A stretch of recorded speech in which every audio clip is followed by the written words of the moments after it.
Tonight's event has been sponsored both by the Visiting Artists and Scholars Program within the Frostic School of Art and also with the university's Visiting Artists and Scholars Program. That means more paperwork that we have to do to get the artists here. I'm really excited to introduce you to tonight's speaker. I think you'll find him enlightening and entertaining. So Mark Joshua Epstein is a visual artist whose work vibrates with dimensional color, intricate patterns, and transforming surfaces into dynamic, almost architectural spaces. We were just talking about how he needs to do a room with his pieces, and you'll understand as he shows you things. With an MFA from the Slade School of Fine Arts, University College London, and a BFA from the School of the Museum of Fine Arts at Tufts University, Epstein has developed a distinctive visual language that playfully blurs the foundations or the boundaries between painting, design, sculpture, and ornamentation. His work has been showcased in solo and two-person exhibitions at esteemed venues such as the Turley Gallery in Hudson, New York, Asa Geisberg Gallery in Newark, New York, Ortega E. Gasset Projects in Brooklyn, Frostic Coastal in Salford, UK, among others.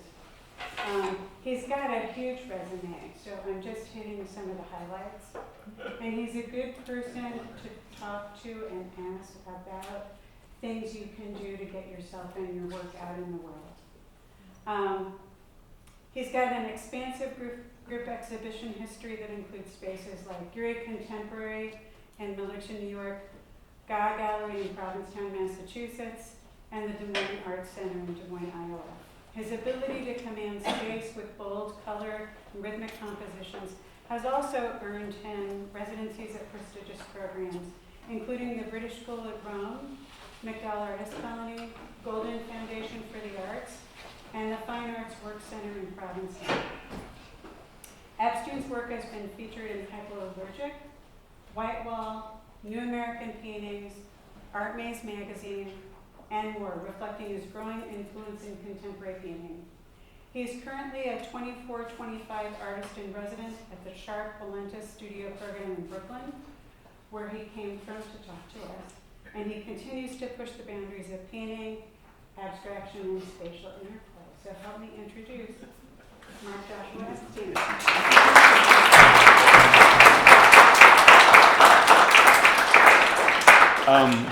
Hi, everybody. First, I want to say a big thank you to Kat for inviting me and showing me around the school and introducing me to students, and also thank you to Heidi for hanging out with me today. We did some workshopping yesterday, we did some crits today, so there's a lot going on. And thank you all for coming. If you, for some reason, can't hear me, this is the level of my voice. And so if you need to move closer, I leave that upon you to move closer. I feel like I've been talking for 48 hours right now, so I'm not going to scream. Okay, so this talk is in 3 parts. I'm going to talk about some influences. I think there's 6 influences in there. I think it's important to kind of contextualize my work and just show you like who I'm looking at and who I'm thinking about. Those 6 artists could be interchanged every day, like every day we could have 6 new artists, but these are some of the ones that like come up over and over again. Then I'm going to show you a little bit of like early work, just a little to sort of like set the table, and then some recent work. I put in a bunch of slides about like the references I look at. So I think a lot of people assume that abstraction happens in a void, but the way I approach abstraction is from historical references of various kinds. And so those will be kind of woven in the talk to try and break it up. I have titles listed. I don't have dimensions listed on purpose because I feel like it's just like too much information. So when I remember, I will tell you around how big something is. I only work in a couple of sizes, so there's only a few possibilities. If you have questions, I think we'll hold those for the end unless it's something completely pressing. But make a note of it or write it down on your phone or something so that you remember. And we can talk at the end both about like technique, we can talk about sort of conceptual nature, and we can talk about any professional things that people have questions about. I will also just say, as a way of plugging artist residencies for a second. Kat and I met at a residency that's hosted by the paint company Golden. So Golden has the Golden Artist Foundation. And so, you know, we both went to a place called New Berlin, New York for a month where we hung out and we learned all about paint technology. And it's just a plug for, you know, applying for things, basically, because you meet people and you get to have a larger community, which results in, you know, getting invited to fun places like this. So that's my plug for residencies. Okay, here we go. Section 1. This is like a palate cleanser every little while. Okay, so the talk is called Encoded Histories.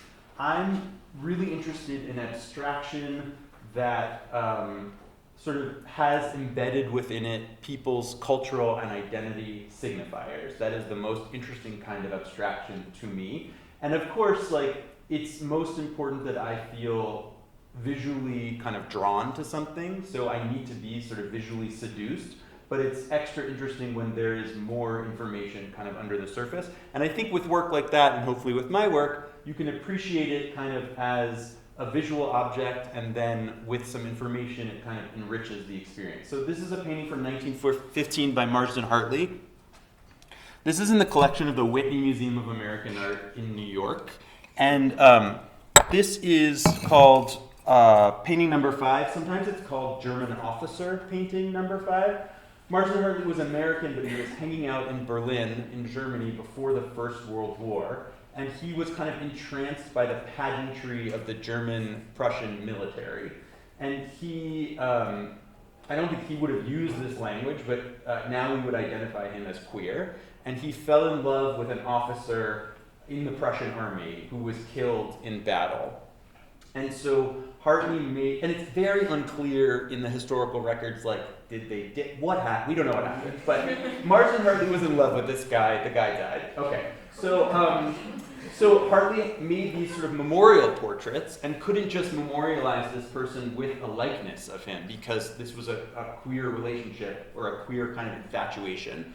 And so he made these coded references. So we get a checkerboard, which was this officer's favorite game. We get the number 8, which is kind of a symbol for Hartley for transcendence, for sort of transcending kind of like the earthly realm. And we get these military symbols also, the Iron Cross. So he's kind of memorializing him without talking about him. And for me, this painting is really like a real touchstone in my practice, and a painting I've always been kind of obsessed with. This is an untitled painting by Ed Clark from 1957 that is in the collection of the Art Institute of Chicago. I'm particularly interested in abstraction from minoritized communities. So, like communities of color, LGBTQIA communities, just people who are minoritized for various reasons. And so, you know, I think, so Clark is making this painting in 1957. This is like sort of acknowledged as the first American modern non-rectilinear abstract painting. It's a very niche title to hold.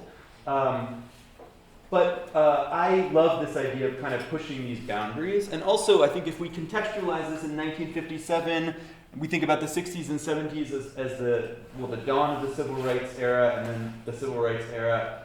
The idea of being a Black American painter and deciding to engage in your work through abstraction rather than through representation and through sort of taking on the civil rights movement literally was a controversial move.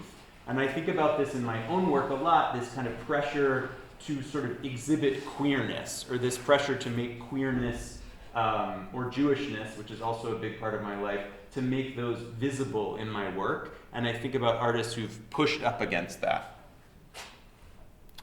We're continuing the Midwest. This is a painting by Gladys Nilsson from 1970, an absolutely under-recognized and completely genius American painter.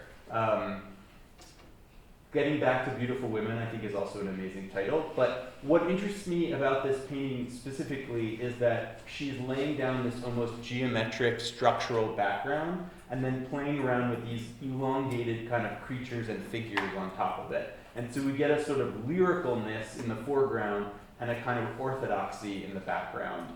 I just think this is one of the most stunning paintings. I mean, I think she's really, really wonderful. And I love that this is watercolor, which is kind of sometimes seen as a more humble way of making a painting, but it gives such luminosity. Alvin Loving was born in Detroit, moved to New York in the 1960s. This is also in the collection of the Whitney Museum of Art in New York, septahedron from 1970.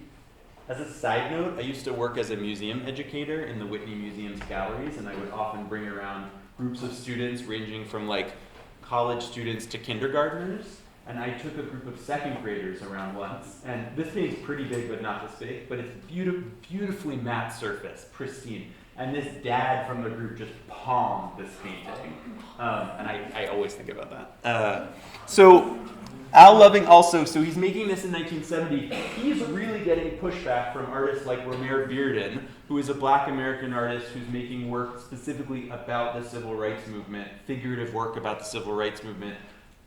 Romare Bearden was really mad at Al Loving. And the idea that Al Loving wanted to make this kind of geometric work is really interesting to me, but he also says, and this is a quote, he says that he was really into making these geometric paintings, but it didn't last. And the quote is that he says, "I felt stuck inside of that box." He said, I mean, it was 1968, the Democratic Convention, the Vietnam War, and I'm doing these pictures. The contradiction between my life at the time and these pictures.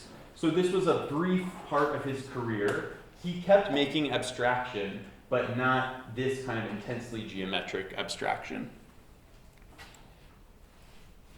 I think this is one of the most beautiful objects that's ever existed in the world. This is the Bel Air chair by Peter Shire from 1982. It's a chair. It's not like a painting of a chair or a sculpture of a chair. It's a chair. He is an LA-based artist, furniture designer, and ceramic maker. He was part of a group of designers in the 1980s called the Memphis Milano Group, which was headed up by an Italian artist named Ettore Sottsass. I am equally interested in decorative objects, furniture, textiles, as I am in quote-unquote fine art objects. I think that this is just a joyful thing and a beautiful thing, and I love the idea of taking a structure we know so well, an archetype we know so well of a chair, and just imbuing it with a kind of sense of fun and whimsy. Last influence, in the slides, not in life. This is the OG of the shaped paintings, Elizabeth Murray. This is a painting called Do the Dance, which is from the Museum of Modern Art in New York's collection. It's this size, just about. It's massive. I love these paintings because she makes good paintings and terrible paintings, and they're all out in museums. And you can see good ones and really bad ones, and that makes me laugh so hard. And so she would sketch these paintings really small, and then they would get fabricated by people. So somebody else would build them. So they have these crazy structures on the back, and then they're covered in canvas, and then she paints them.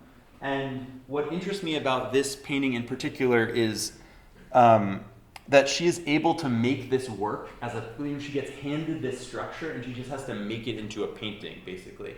And the story with this one specifically is this chain of orange and yellow was introduced subsequent to the rest of the structure. And so she had made the painting, and she just couldn't get it to work. She couldn't get it to resolve. She couldn't figure it out. And finally she realized that it just needed this other piece hung on the side, and that basically balanced out this move over here, and so the painting was resolved. It's like an inspiring story to me. Palette cleanser. Take a moment, everybody. I'm gonna take a sip of water. Okay. For a long time, from about 2000, these are 30 inches wide by 40 inches tall. They're smaller than this, but this is cool.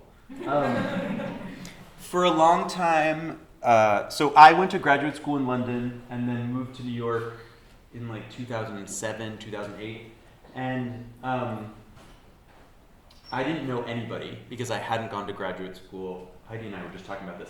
I hadn't gone to graduate school in New York, and everyone else in New York had gone to graduate school in New York. And so they all knew each other, and I knew nobody. And so I would sit in my I had a studio that was 80 square feet. So it was like 8 by 10 feet. Actually, that doesn't sound so small right now, but it was really small. And I would make these works on paper, and I worked only on paper for about 8 years. And what was going on is that I always felt like my housing in New York was a little unstable. In that way, if you're living in a city and something might happen, I felt like in this way, if something happened with my housing, I could pop all of this work on paper into a portfolio and get out of there. And this is like also extremely culturally Jewish. This is an extremely culturally Jewish perspective. My family hails from Eastern Europe, from Poland, my grandfather, and there is something in an Eastern European Jewish cultural DNA about running, just like getting out as fast as possible in case something happens, like, you know, sewing your valuables into the lining of your jacket and getting out of there. And so I always thought about, like, what if I have to leave, basically. And this is something I worked through in many years of therapy, actually. But so I worked on paper. These really were references to that Marsden Hartley painting and that series of paintings. This idea of like a kind of thingness of abstraction, or like a bird's eye view of a dirty pile of laundry. Like that's sort of what was going on. These were not collage. They look collage, but they're all painted. So it's paint, like acrylic paint, some ink, colored pencil, and sometimes paint markers on paper. The one on the left is the same 30 by 40 inch size. This one is 16 by 20, so it's smaller. I wanted them to look like more people had made them. I wanted them to look like they had been made by a collaborative, and I think that's because I didn't know anybody. And so I thought, like, well, let's make it look like I know people, basically. And one of the things I did in New York, because I didn't know anybody, is I really believe in the power of starting something that you can invite people to. And so I started a program in my apartment, which was called, I have a racy name. It was called One Night Stands. And I would show one piece by one artist for one night and throw a party. It was like a lot of snacks from Trader Joe's. And I only invited artists. Artists were only allowed to invite other artists. And so I did this once a month for a year in my apartment until I had a community of artists in New York who had all been to my apartment and eaten snacks at my table. And it really, it's like advice I give to people all the time, which is like, if you don't know anybody, just start something, basically. Titles are important to me. There's a lot of people who make abstraction who don't believe in titles, and so you get like Untitled 34, Untitled 35, and I really respect that as a vision. And I like really worry about those people keeping track of their own work and like trying to remember what Untitled 63 looked like. And so I give titles because for me it places my work in time and space. The titles come from what I'm listening to or what I'm reading, what's on the radio. And He Shook It Like a Chorus Girl is a line from a Gillian Welch song. And I think language is a way of being generous to your viewer and giving them something to kind of grab onto. And the titles don't often relate to the visuals, but they relate to the time in which the pieces were made. Okay, we're taking a little bit of a left turn. Okay. There's a reason I'm showing you this. So this is a show that I did in 2016 at a space in Mexico City, which has the unfortunate title, the show doesn't, but the space, is called Bikini Wax. Let's just like let that settle in for a second. This was a falling down house. It was a space in a falling down house in Mexico City that was inhabited by 5 like young men in their 20s who thought that was the most, like, the funniest name. And so I had met one of them, and they agreed to let me do an installation in the public spaces of the house. And I arrived to Mexico City, where I had spent some time, so I knew the city. I brought all of these really saturated, colorful paints with me, and then it just like didn't really make any sense. And so what I did is I tried to mimic a version of the floor tile, which was itself mimicking, the floor tile was a printed version of what would otherwise be a beautiful glazed ceramic floor tile, but we were in kind of like a falling down old house that was not expensive, and so it had a printed version. And so I wanted to do kind of another version of that, but on the walls, really simply. And because there had been so many other shows, you can see there were remnants of other things kind of coming through. And I decided to just let the history be there. And so this is the downstairs, and this is the upstairs.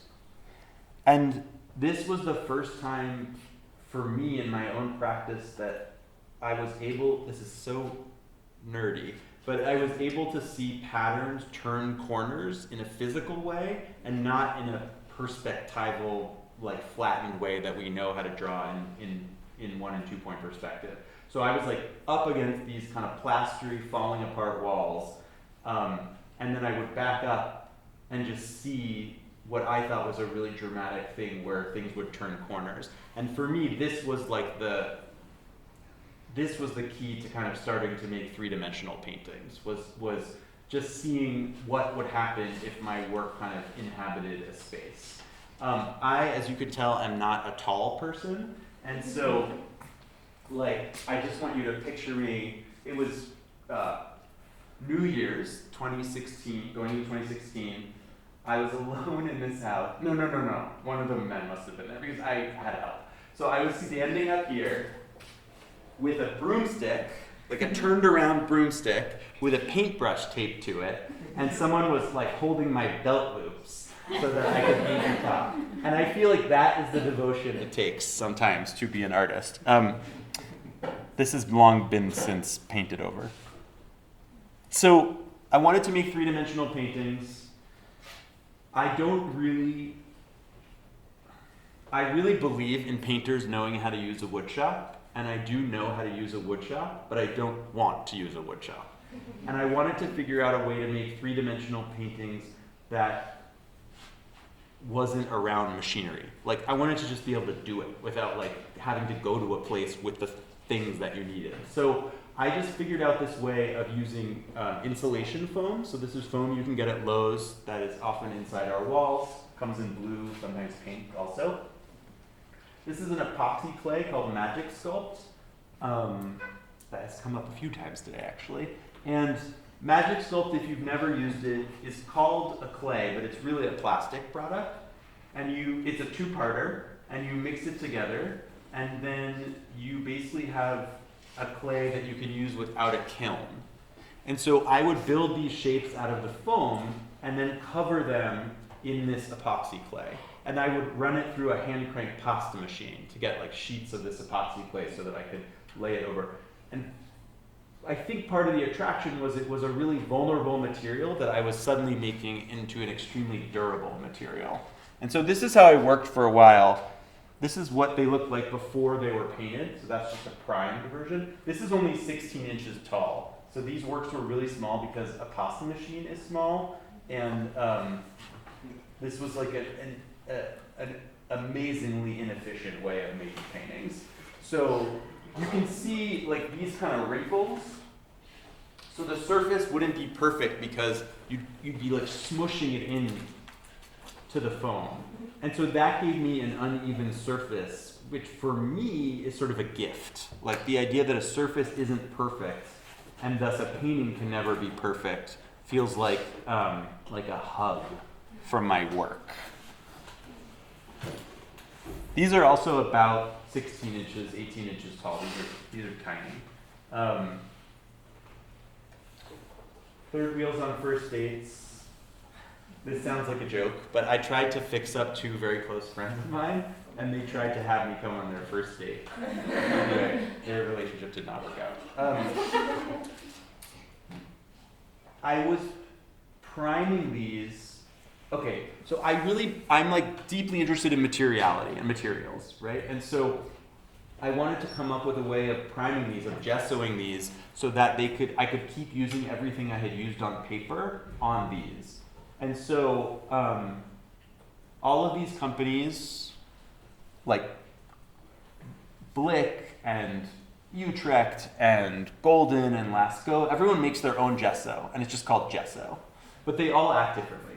And so I wanted to figure out a primer that had a kind of toothiness, like a little bit of a rough surface, so that it acted a little bit like paper. And so I mixed together a Golden gesso, which is very slick, with a Lascaux gesso, which is incredibly sort of sandy.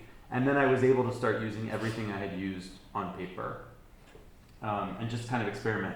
And again, like I'm just figuring out how to use different kinds of painterly languages within one object. And also really, he's come out about 2 inches from the wall. And it was really fun to also play around with this extra real estate you get from the edges of the work. This is about 20 inches tall by 20 inches wide, give or take, maybe 22 inches tall. This is called Working Lunch. I know I am the only one in the world who thinks this, but I think that is such a weird phrase.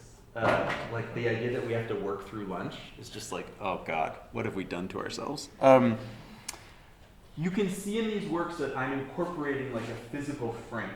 So that's a part of the work. Like I'm making a foam frame that's being covered in epoxy clay.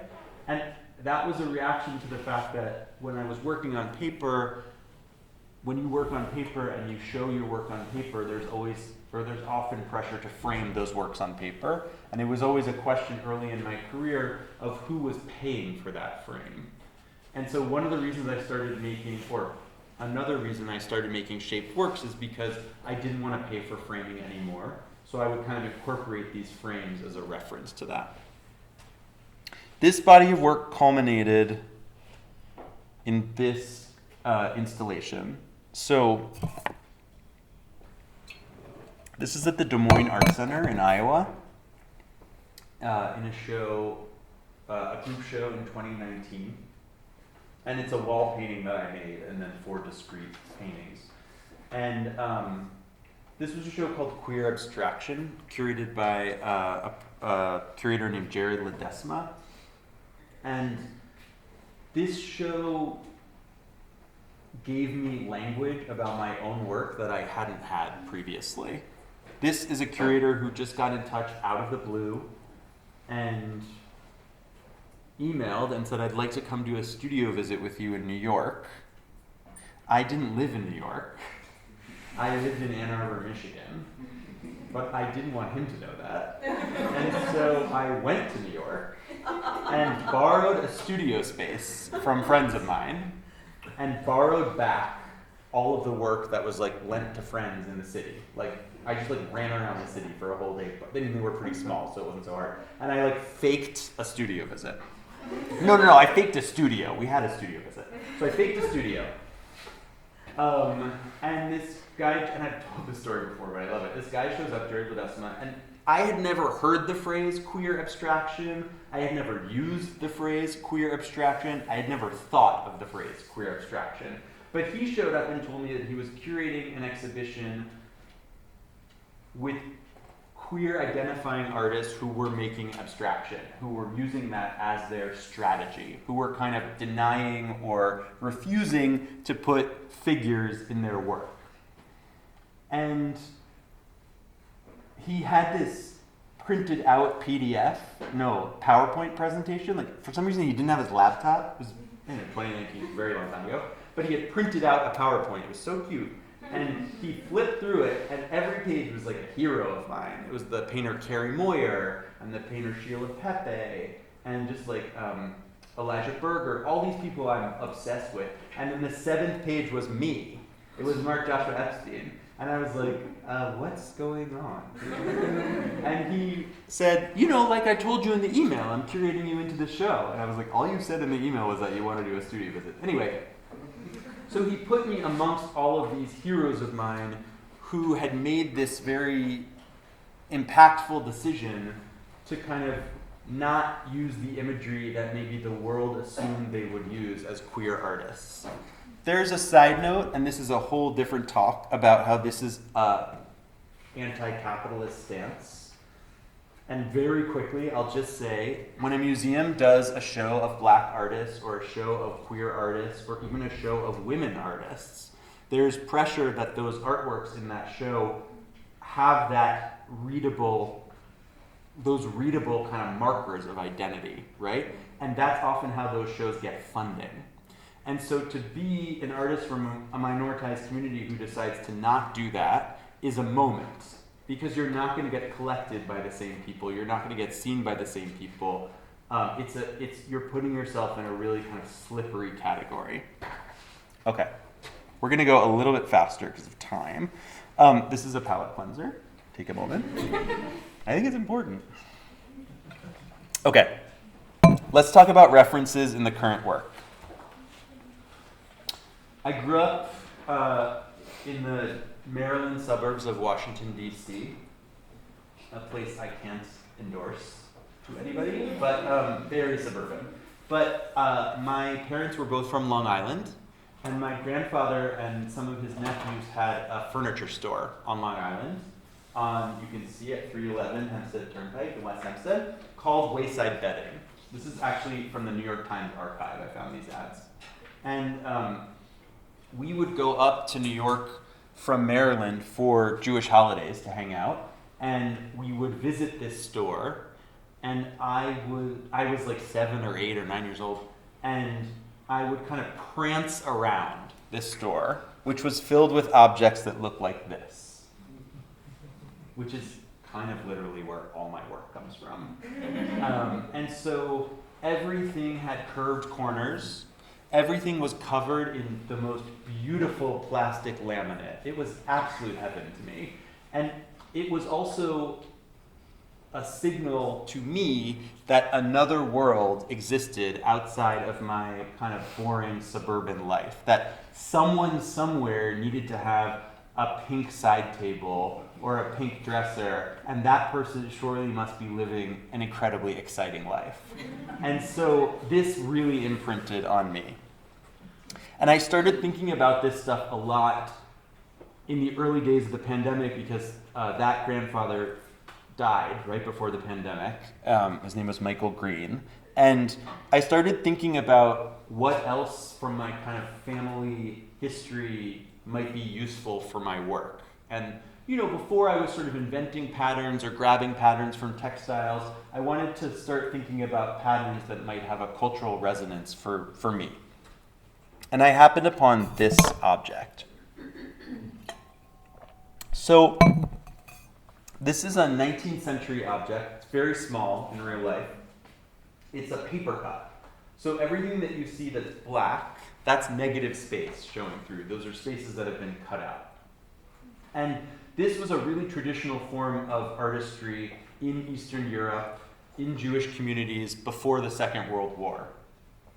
And so this one specifically, this arch, is a quote from Lamentations where it says, "For these things I weep, mine eye runneth down with water." It was a memorial plaque for someone's dad who had passed away. And then at the bottom, in extremely small letters, in Hebrew and German, it says, "May he protect his going out and coming in." So it was like both a memorial for someone who had died and a talisman for good health for the living. And it felt extremely resonant to me at the beginning of the pandemic, this idea that we are both memorializing while we are hoping that everyone is going to be okay. And I started just looking at these things, there's many of them in one particular book, and thinking about the borders and those intricate geometric borders as a way of kind of containing a memory or a moment, and wanting to start using those borders in my work to also contain memories or moments. tone change for materials. This is such a ridiculous picture, but there is no good picture that shows you this. I switched from epoxy clay for Magic Sculpt to this stuff called aqua resin. I highly recommend this. It's like I work for this company. It's not a resin. It's not toxic. It's a two-part mixture. It's not a clay like the other stuff. It's a powder and a liquid that you mix together, and then you kind of incorporate fiberglass. It's sort of like how a surfboard is made, like foam inside and then this kind of shell. It doesn't involve a pasta machine.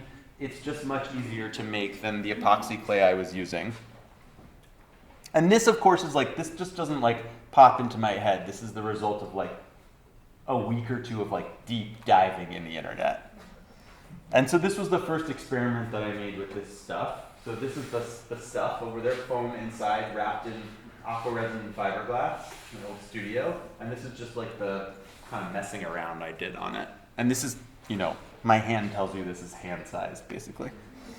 But what this material did is it allowed me to start working much larger. So this series of work is about 30 to 35 inches tall by usually 25 to 30 inches wide. So kind of like torso-ish size on me. And I was able to just make these bigger surfaces and kind of go for it. So I'm in my studio. I was teaching at Michigan State at the time, but over Zoom because it was pandemic. So I had a lot of time on my hands. And I wanted to make work that took all of the time I had because I was so panicked about the pandemic that I needed my brain occupied 24/7. And so I started making the most intricate paintings I could possibly think of. So the border, every time you see a border, it's inspired by the borders that we just looked at on that paper cut, and also borders of like illuminated medieval manuscripts, which we'll talk about. And this just shows you these paintings installed in a show at a space in New York called Ortega y Gasset. Ortega y Gasset is an artist-run space. So that means that instead of being run by a gallerist, it's run by 10 to 12 artists who each take different roles within the gallery, and they take turns curating and organizing shows. And they have a project space, and so this was in their project space, and I painted the walls just to make it so that the paintings weren't lonely in a way. I think painting walls is an interesting way of kind of presenting paintings, but I think the painted walls should never win. It's important to me that the paintings themselves win, and that the painted walls are supporting characters. This just shows you how this kind of pops out about 2.5 inches from the surface. And this is a detail. This is an insane thing to see, massive. These paintings they look kind of mechanical, but they're not taped off ever. They're drawn and then painted in by hand. So they have a lot of wobble to them. And I'll make that clear with this slide. So this is the surface, which has this bumpy kind of fiberglass texture. And this is still around 30 to 35 inches tall. And finding refuge in inefficiency was what I was trying to do in my studio. Like just trying to tune the world out with the most laborious work possible. If you were in my painting workshop yesterday and we talked about middle mixtures versus glazing, these are middle mixtures. So playing around with depth a little bit.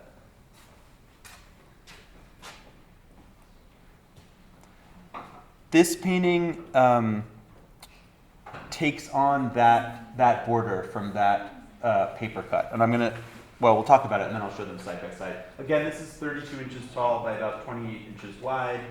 And I'm just playing with kind of gradients and space and this idea of being kind of fascinated by the decorative world is something that I've really come to think of as important. And the idea of like the decorative world or how we style our rooms and our houses has been kind of dismissed as unserious for a long time. But I think especially for queer people, sometimes being inside is safer than being outside. And so I really focus on that kind of a space and those kind of a motifs. This just shows you that if you look at the bottom, and then that's the pattern right there. So these all would have been like, I would have made circular stencils or templates and kind of traced them and then painted in everything.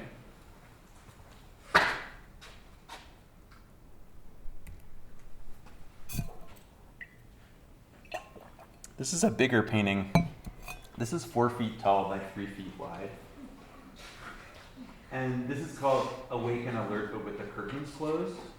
And I'll tell you where that comes from in a second. But you'll notice that a lot of the titles have this kind of like dichotomy, or have this sort of tension in them, two things trying to get along.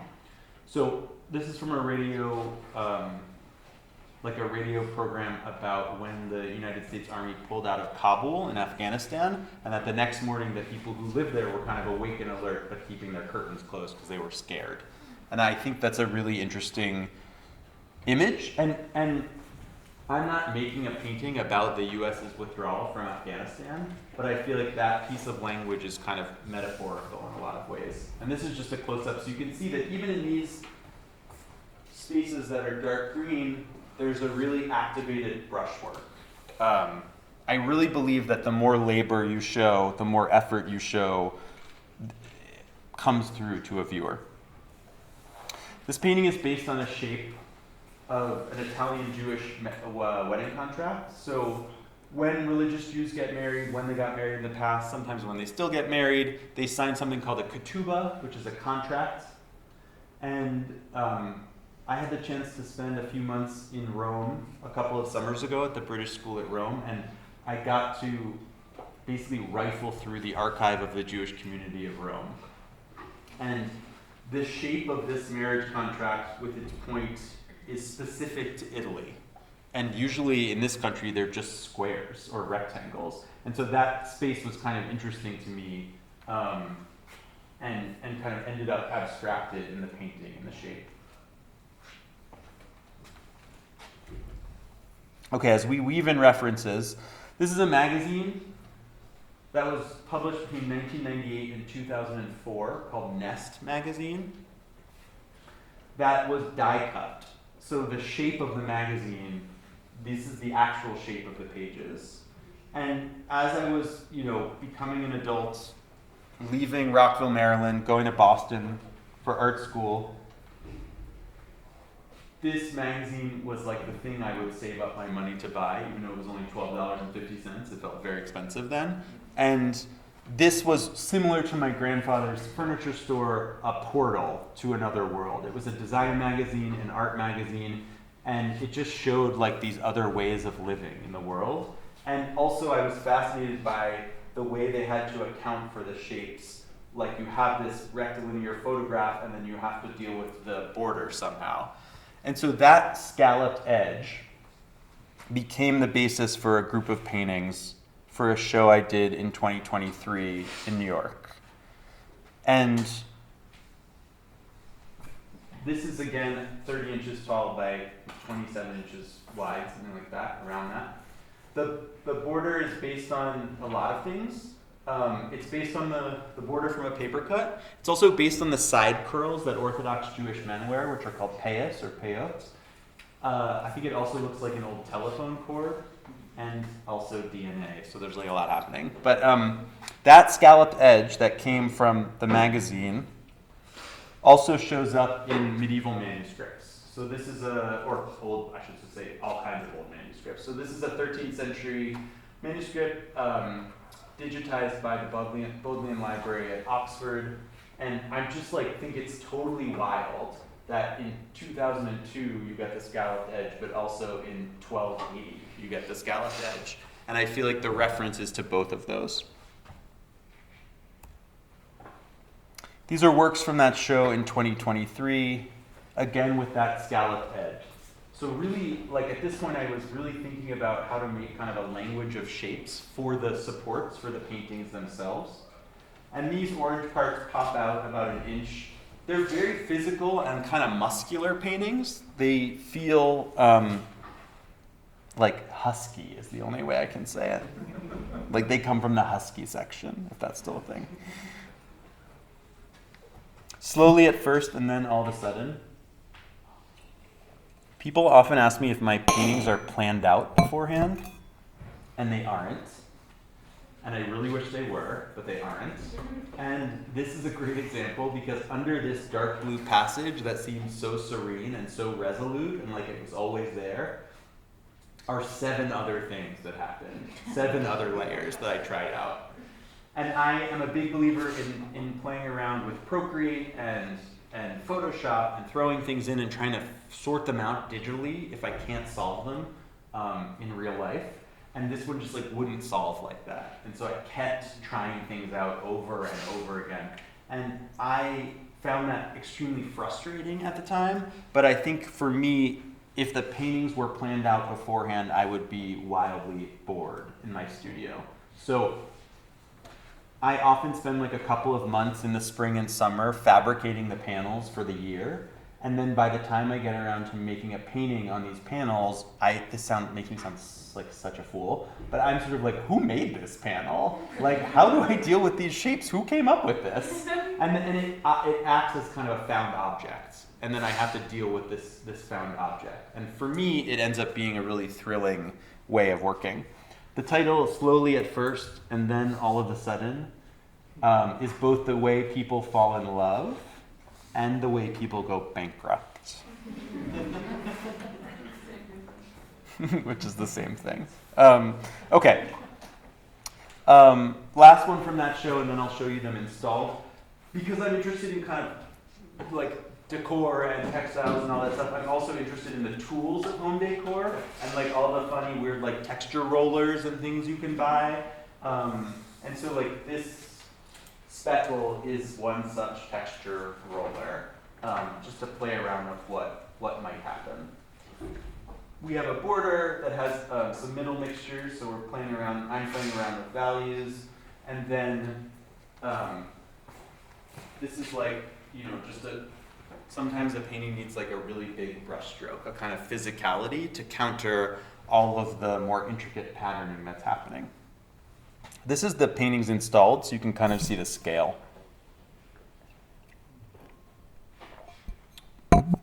Okay, we're barreling towards the end here. After like having avoided works on paper for so long, I started making them again. So these are much smaller than this. These are 13 inches high by 10 inches wide. And these aren't studies, they're just like another thing that happens. Sometimes they'll happen after a painting because I have paint I want to use up or a shape I haven't really sorted out yet or I want to use again in a different way. Or sometimes they'll happen because making the shaped paintings is incredibly physical and I want to sit down for a week or two, so I'll make some works on paper. I'm also interested in this idea of seriality. So things that are it's not quite things in series, but things that are either using the same visual language or either using similar visual language or the exact same visual language. And that relates to thinking through like how you can buy a couch with different upholsteries. Like, can you buy a painting with different upholsteries in a way? So that really takes course here. These are two paintings. These are minuscule in person. These are 7 inches tall by 5 inches wide. They're very small. But I wanted to just try out and see what would happen if I used the same composition with different colors. And that really comes to a head with these paintings. And there's a third one also, but it doesn't fit in the slide. So these are 22 inches wide, so they're like about that. They're pretty small. And these are called East Coast Dinner on West Coast Time because of a trip I took to Seattle with my husband, where he insisted we stay on East Coast time the whole time. So we ate dinner on East Coast time. If you've ever taken a color theory class or studied color theory in foundations, there's something called the Bezold effect, which I'm really interested in, which is something that was sort of articulated by a rug maker in Germany, I think in the 19th century, whose last name was Bezold.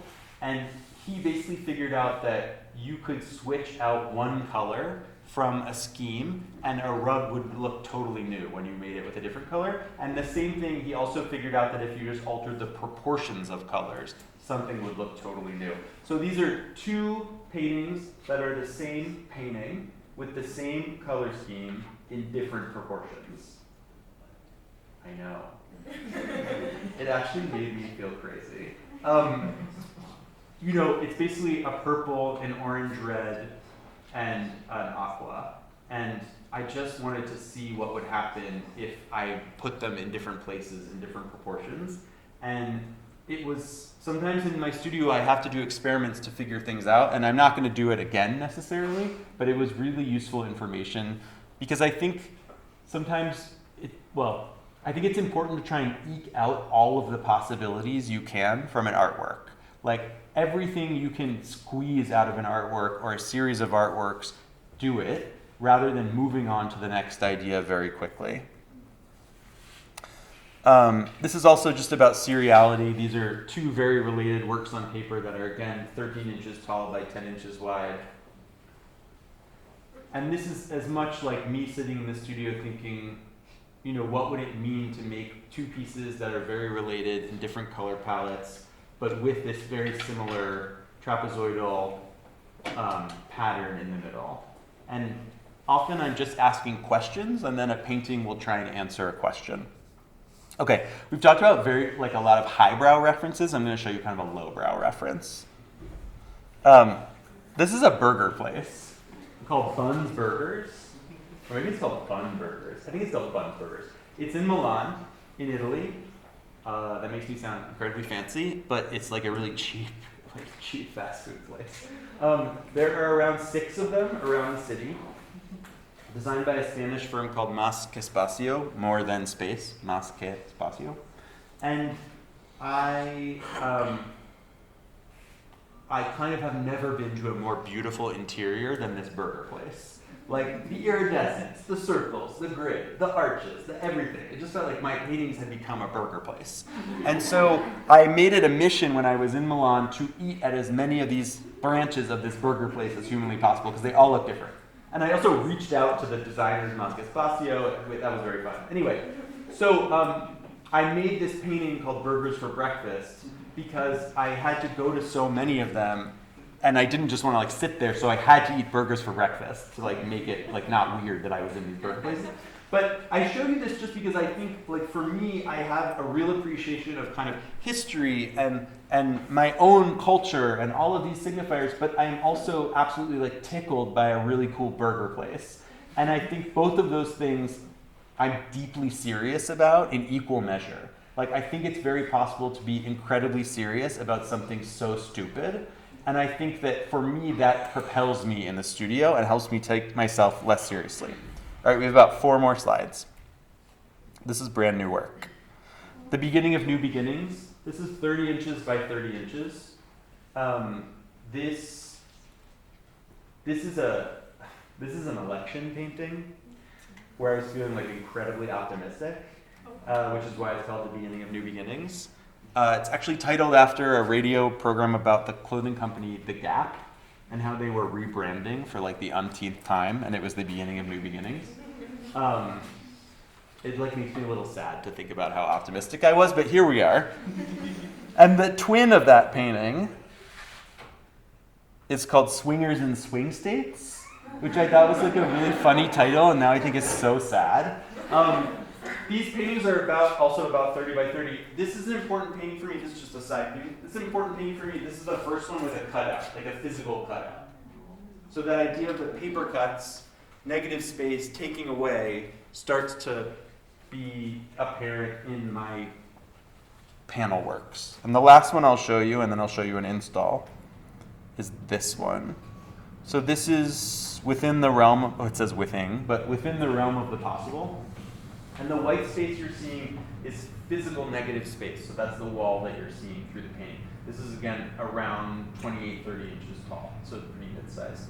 And I have just really started to think about like kind of revealing a structure, revealing kind of a skeleton of the paintings, and also the question of how much painting can you take away and it's still a painting. There's like a side conversation we can have about, are these actually sculptures? It's like another moment we can talk about. I don't know the answer to that. To me, they're paintings, but I am sort of like processing through the idea of how much you can remove, how much negative space can still constitute a painting. And this is the last slide, which is these paintings installed at a gallery in Detroit, which is called Materia Gallery. That's in Core City on 16th Street. And this is a show that just came down last weekend. And I just wanted to show you kind of the scale. The show is called Laughing Along with a Lump in My Throat, which is, I feel like, how I'm experiencing the world right now. And this just gives you an idea of what they physically look like. And then, thanks guys.